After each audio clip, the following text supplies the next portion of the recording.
I don't think you remember who I am, and I keep telling you, babe, all you have to do is call me, and I can get these things settled for you. And you don't have to pay anything, so just rest your mind, baby man. Yes, man, just hold on 1 second. Come. Michael, that's the person I wanted to see. Sweetie pie, I'll just call you back in a second, all right?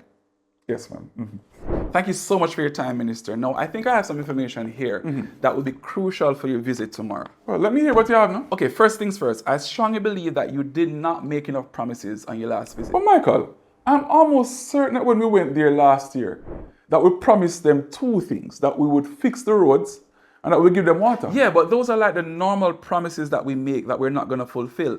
We need new promises. But Michael, if I make more promises, what have I putting myself in a bind to fulfill all these promises? Sir, hear me out. You need to remember, not because you make a promise means you're going to fulfill that promise, but it sounds good to those who need to hear it. I like what you're thinking, Michael. I like what you're thinking. So, how many promises we're talking about? We're putting no cap on the promises. So whatever you can think about, promise it.